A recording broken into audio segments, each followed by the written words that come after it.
Hi everyone, and in this video we have a couple rugged radio products. The first one is the person-to-person intercom system, as well as the car-to-car radio system. So, let's get started. We're going to open up the two-person intercom system first. Inside of here we have the cables that go to the headsets. We have the actual headsets for the helmets. We have the radio system itself, a 3.5mm cord,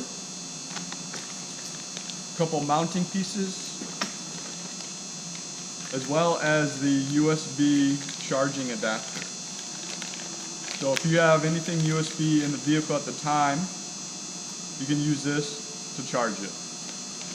So that's the person-to-person intercom. This is the radio system for car-to-car.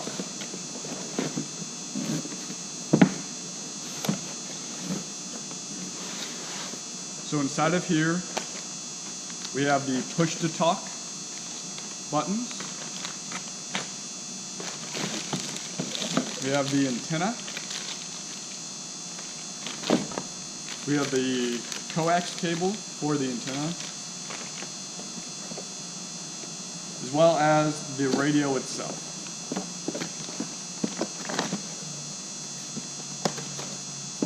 Inside of the radio box we have the instructions. We have the radio itself, mounting bracket, power cable, the microphone or radio, as well as a couple more mounting hardware screws. So before going on to the actual installation steps, we want to cover a product that we did buy. It's optional, you don't have to have it, but we went with it. It is the radio harness. Let's open this up.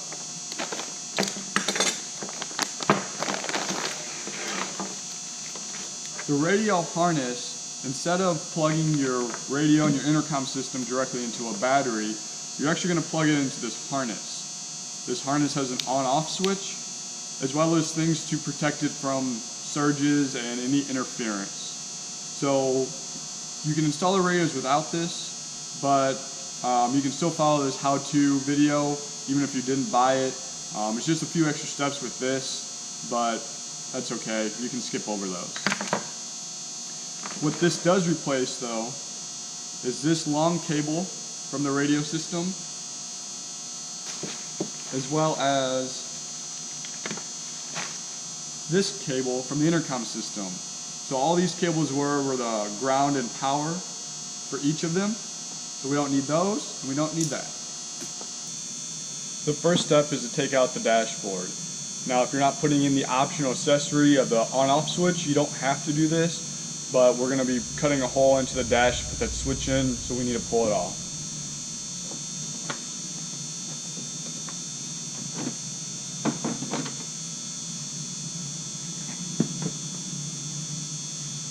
So underneath here we find two screws, one here and one here. These are T40s.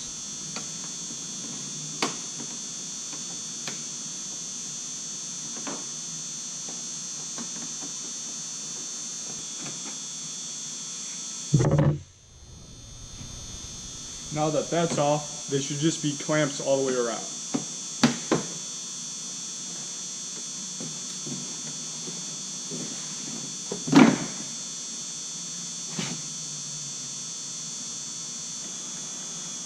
So on the back of the dashboard, there's actually two cuts already made for you to put in like a winch or a radio system like we're doing here. I just unconnected everything to make it super simple to get to this and not have to fight it inside the car. So here's the finished product with the hole cut. You might have to do a little bit of shaving to get this actual switch in there, but once you get the majority of it out, it's pretty easy to slide it through. The next part you're going to remove is the box and the dash down at the bottom. It's only held in by one 10mm screw at the very top, and it'll pull right out. Now that the center console has been removed, we're going to start installing the optional harness that we have. If you're not using this, you can skip this step, but if you are, this would be a good starting place for you. First thing we have to do is move this piece from the firewall.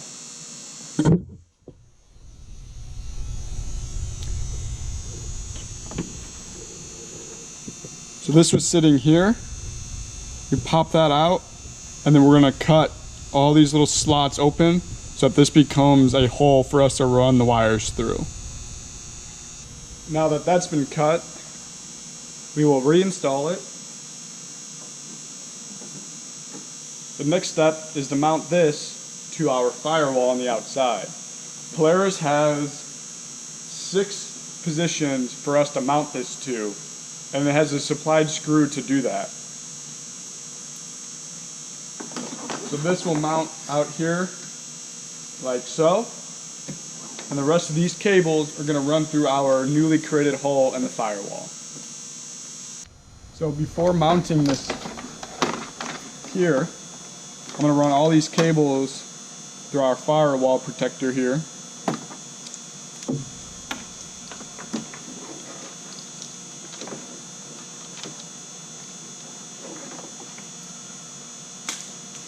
Alright, those are all run through except for this one here, because this actually stays on the outside with this one. It connects here for the battery, ground, and accessory stuff. So now that those are run through, we can stick them through the firewall.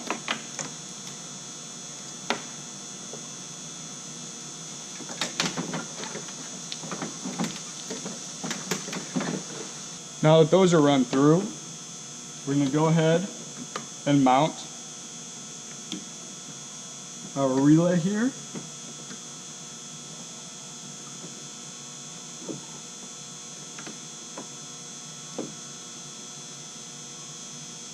Alright.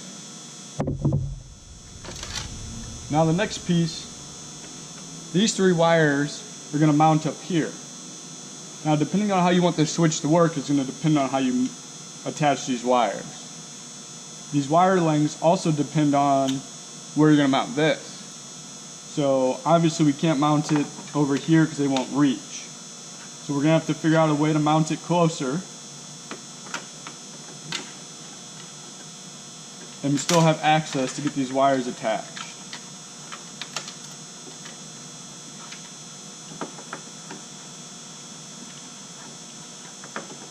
The next step is to remove the center console here. This will allow us to run the wires from the dashboard to the battery without them being exposed. So we have a T40 screw here. And we also have to pop the cap off the shifter because there's a screw in here holding this together.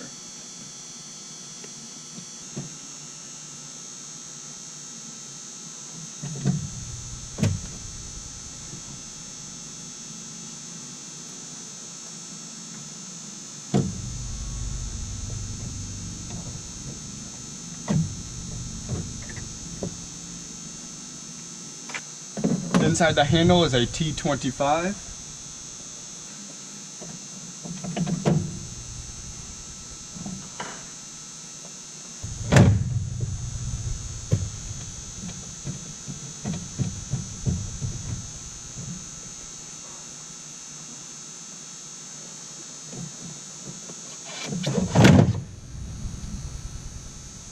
So we're going to put this mounting bracket in.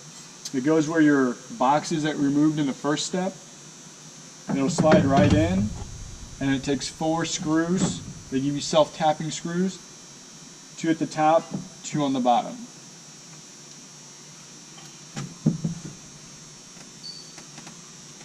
Now that the mounting bracket is in, we can mount the radios. So we're going to start with the white CB radio because it's going to go on the bottom. The way it connects is with 4 Phillips head screws on each side. With our custom bracket, it's pretty simple. It has tabs on the side. It just depends on what mounting style you went with.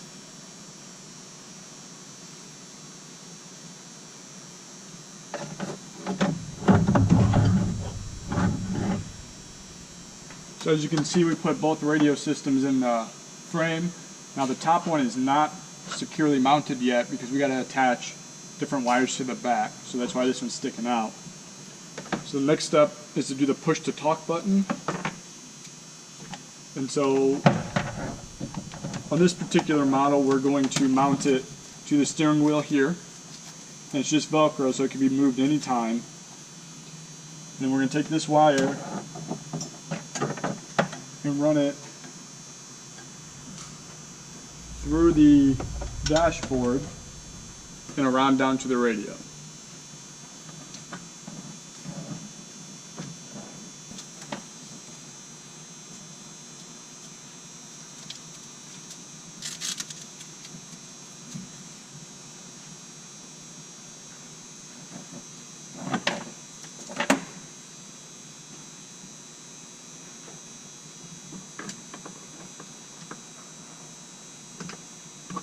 So I'll show you how I ended up running the power cable.